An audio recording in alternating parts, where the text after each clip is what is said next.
안녕하세요, 야추입니다. 잡소리 안하고 본론으로 들어가서 비욘드 531을 이야기해볼게요. 그런데 제가 비욘드 531 이야기라면 좀 당황하실지도 몰라요. 네가 여태까지 이야기한 거 비욘드 531이 아니냐고요. 이게 좀 복잡한데요. 설명을 해볼 필요가 있어요. 참고로 이건 굉장히 고급자용이에요. 상당히 어려워요. 기본적으로 531의 베이스는 세 가지가 있습니다. 첫 번째는 08년도에 낸 4주짜리 531이고요. 두 번째는 2013년도에 낸 531 7주 버전입니다. 이걸 흔히 야들러라고 하죠. 그리고 그 안에 비욘드 531이라는 프로그램이 있어요. 다시 정리해 볼게요. 비욘드 531이라는 책에는 7주 프로그램, 흔히 야들러라고 하는 것과 비욘드 531이라는 루틴이 두 가지가 있어요. 그리고 오늘 제가 소개할 비욘드 531은 바로 후자예요. 우선 비욘드 531을 이야기하기 전에 제가 전에 SST, 심플리스 스트렝스 트레이닝이라는 보조 운동을 소개한 적이 있어요. 그런데 짐 웬들러는 더 이상 이 방법을 안 쓴다고 해요. 대신 5스 프로그레션이라는 5회 반복짜리 테크닉을 쓰고 있죠. 이유가 왜인지 아세요? SST가 구려서? 아니에요. 결론적으로 말하자면 짐 웬들러는 오토바이 사고를 당해서 관절을 크게 다쳤다고 해요. 그렇기에 웬들러는 더 이상 5회 이상 반복을 안 하는, 아니 못하게 된 거죠. 저도 오토바이 타지만 오토바이가 참 위험한 것 같아요. 여하튼 웬들러는 오랜 기간 고민을 했다고 해요. 어떻게 해야 자신의 부상과 별도로 스트렝스를 쌓을 수 있을까를 말이죠. 그 결과 비욘드 531이라는 루틴이 나왔어요. 참고로 비욘드 531을 설명한 부분을 보면 좀 많이 웃긴데요. 제가 한번 읽어드릴게요. 편의상 의역했어요. 이 프로그램은 평범한 리프터들을 위한 게 아니다. 최근 추세를 따라가기 좋아하는 사람을 위한 것도 아니고 컬이나 하라는 장사치를 위한 것도 아니고 다이어트에 집착하는 내시 새끼들을 위한 것도 아니며 버트윙크 경찰관, 유산소 중독 영을 위한 게 아니다. 네가 진지하게 쇠질하는 걸 두려워한다면 이 프로그램은 널 위한 게 아니다. 변명 없이 강해지기만을 원한다면 이 프로그램은 너를 위한 프로그램이다. 마초스러운 프로그램 설명이죠. 여하튼 이 프로그램은 다음과 같아요. 참고로 프로그램 이름이 비욘드 531인데 번역하면 531을 넘어서라는 말이잖아요. 즉 기존의 531 프로그램과 한 90번 달라요. 용어만 같지 나머지는 다 다릅니다. 아니 이게 531이랑 무슨 상관이 있는 건데? 라고 놀라실 분이 있을 것 같지만 놀라지 마세요. 기본적으로 틀은 다음과 같아요. 이번에는 트레이닝 맥스를 85%로 잡는 거예요. 그리고 무게를 TM 기준으로 10%씩 올려나가면서 저반복을 해요. 초반에는 무게가 가벼우니 3회에서 5회 정도를 하지만 나중에는 무게가 점점 무거워지니 3회에서 1회까지 줄어들어요. 그리고 마지막 10번째 세트에서 기존의 PR셋을 해요. 대신 이번에는 좀 경우가 달라요. 반드시 주의해서 들으세요.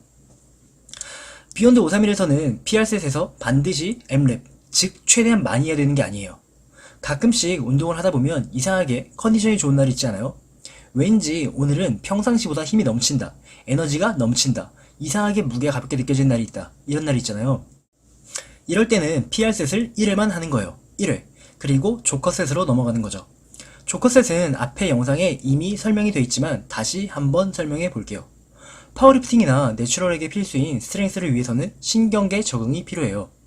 일반적으로 초저반복 1회에서 2회 정도로 들어볼 필요가 있는 거죠. 그래서 마지막에 스트렝스를 위한 조커셋을 넣었는데요. 그 조커셋이 바로 여기서 나오는 조커셋이에요. 이해가 잘 안가시는 분들은 제가 뒤에 웬들러 7주 프로그램, 속칭 야들러를 링크 달아둘 테니까 다시 봐보세요. 하여튼간에 이상하게 컨디션이 좋은 날에는 PR셋에서 힘을 낭비하지 않고 조커셋으로 자신의 기록을 높이는 거예요. 제가 조커셋 간격을 7.5%씩 올라가게 3세트로 해놨어요. TM이 85%니까 조커 3까지 가면 약 105%예요. 1RM을 훨씬 넘는 거죠. 그니까 조커 3까지는 못 가도 너무 신경 쓰지 마세요. 조커셋은 반드시 RP 9까지만 가세요. 너무 무거워서 깔리면 신경계 피로가 장난이 아니에요. 근데 이상하게 컨디션이 좋은 날 반드시 PR셋은 안 하고 조커로 치중해야 되는 걸까요? 그건 아니에요. 사람마다 다르지만 어떤 사람은 상대적 고반복으로 스트렝스와 근비대를 동시에 잡는 걸 좋아하는 분도 있거든요. 게다가 TM이 85%니 PR세트의 무게는 실제 1RM의 85%예요. 약 5RM인 거죠. 여러분, 5회 반복이 근비대와 스트렝스의 중간 절충 지점인 거 아시죠?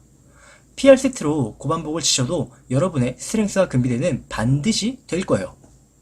그리고 마지막으로 하나 정리할 게 있는데, 여러분은 PR셋을 1회만 하고 조커를 가도 되고, PR셋을 1회만 하고 조커를 아예 안 가도 되고, PR셋을 M랩하고 조커를 안 가도 되고, PR셋을 M랩하고 조커를 가도 돼요. 여러분 마음대로 하시면 돼요. 그래서 고급장인 루틴이라는 거예요. 조커까지 끝났다면 이제 뭘 하면 되는 걸까요? 네, 추가 볼륨 세트가 남았어요. 추가 볼륨 세트는 과거에 FSL이나 SSL 정도의 강도라고 생각하시면 돼요.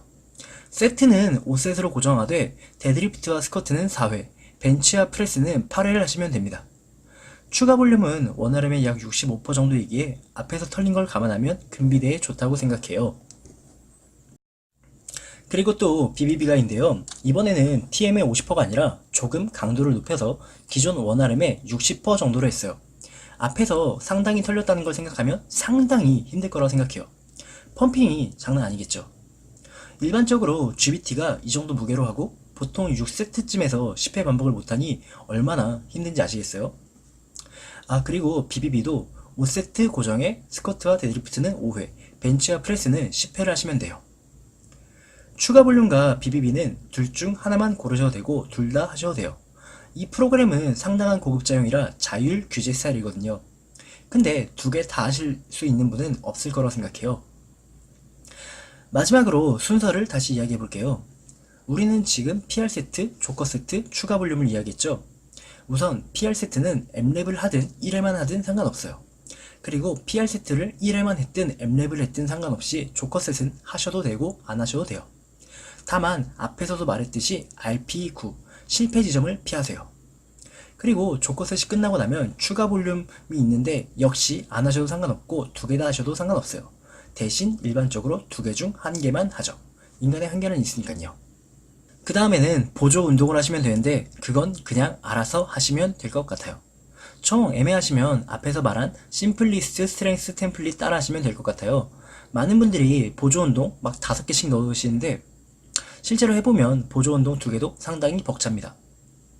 세트간 쉬는 시간은 PR 세트와 조커 하기 직전에는 충분히 대략적으로 2에서 3분 정도 쉬어주시면 되고 추가 볼륨은 약 90초 정도 쉬어주면 되세요. 마지막으로 요일별 순서, 여러분 이게 정말로 중요해요. 비욘드 531에서 운동 순서는 정해진 게 없어요. 반드시 기억하세요. 정해진 게 없어요. 뭐 이런 거 있잖아요. 월요일 스쿼트, 화요일 프레스, 목 데드리프트, 금요일 벤치 이런 거 그런 게 없어요. 최하 주 2일에서 주 7일까지 할 수 있어요. 극단적인 케이스로 주 2회랑 주 7회를 이야기해 볼게요. 주 2회는 바쁜 분들을 위한 루틴인 거죠. 주 2회만 깔끔하게 치고 간다. 주 7회는 좋은 의미로 운동에 열정적인 사람을 위한 거고 나쁜 의미로는 미친놈들인 거죠. 근데 주 7일이 가능하냐고 하실까봐 예를 한번 들어볼게요. 저는 스쿼트를 체중 3배 넘게 칠 수 있어요. 대신 한 번 맥시멈을 치면 3일 동안은 골골 되겠죠. 많아야 주 2회라고 생각해요. 그런데 벤치는 체중 약 1.75배 120kg밖에 못하는 놈이라 극단적으로 말해서 36시간이면 풀 회복이 됩니다. 그런 제가 일주일, 즉 144시간 동안 딱 2번만 한다면 비효율적이지 않을까요? 단순히 산술적으로 계산하면 4번을 할 수 있는 건데요. 주 7회 루틴은 이런 방식인 거예요. 회복이 되는 한 최대한 자주 한다. 바로 불가리안의 모토를 가져온 거죠. 이해가세요? 주 2회, 주 3회, 주 4회, 주 5회, 주 6회, 주 7회 여러분들이 원하시는 대로 하셔도 돼요. 제가 지금 보여주는 방식은 책에 있는 템플릿에 불과하니 여러분이 마음대로 하시면 돼요. 개인적으로 권장하는 건 스쿼트, 벤치프레스, 데드리프트, 프레스를 주당 1회씩은 하고 혹여 주 5회 이상 운동을 한다면 적어도 하체랑 상체는 하루간의 간격을 띄었으면 해요. 중량 계획은 다음과 같아요. 3주마다 TM을 스쿼트와 데드리프트는 5kg 올리고 프레스와 벤치프레스는 2.5kg씩 올린다. 대신 프레스는 워낙 절대치가 낮으니 6주에 한 번씩 2.5kg씩 올리는 걸 권장합니다. 3주마다 윗칸에 수동으로 숫자를 더해주시면 됩니다. 야들러랑 같아요. 디로딩은 7주째 하는 건데요. 많은 분들이 혼란스러워하셔서 다시 한번 설명해 볼게요. 디로딩은 일반적으로 볼륨을 절반 이하로 떨어뜨리는 걸 말해요. 즉, 절반 이하니까 운동을 아예 안 하셔도 돼요. 다만, 운동을 아예 안 하면 오히려 기록이 떨어지는 분도 있으니 개인적으로 나가서 가볍게 운동하는 걸 추천해요. 가볼게요. 웬들러가 권하는 방식은 PR 세트까지 쭉 하되 PR 세트에서 1회만 하고 끝내는 거죠. 디로딩 때 운동은 주 2회만 해도 상관없고 주 4회 해도 상관없는데 개인적으로 특정 종목을 주 1회 이상 하는 건 디로딩 때는 추천하지 않아요. 아니 디로딩 하는 건데 왜 볼륨을 늘리세요 선생님? 비욘드 531은 상당히 복잡한 루틴이에요. 자율 규제가 상당히 많죠. 그래서 헬링이 분들은 이해가 안 가실 테지만 고급자 분들에게는 상당히 다양하게 루틴을 조정할 수 있다는 장점이 있기에 큰 도움이 될 거라고 생각해요. 진짜로 끝이에요. 이상이 아치였습니다. 감사합니다. 끝이에요.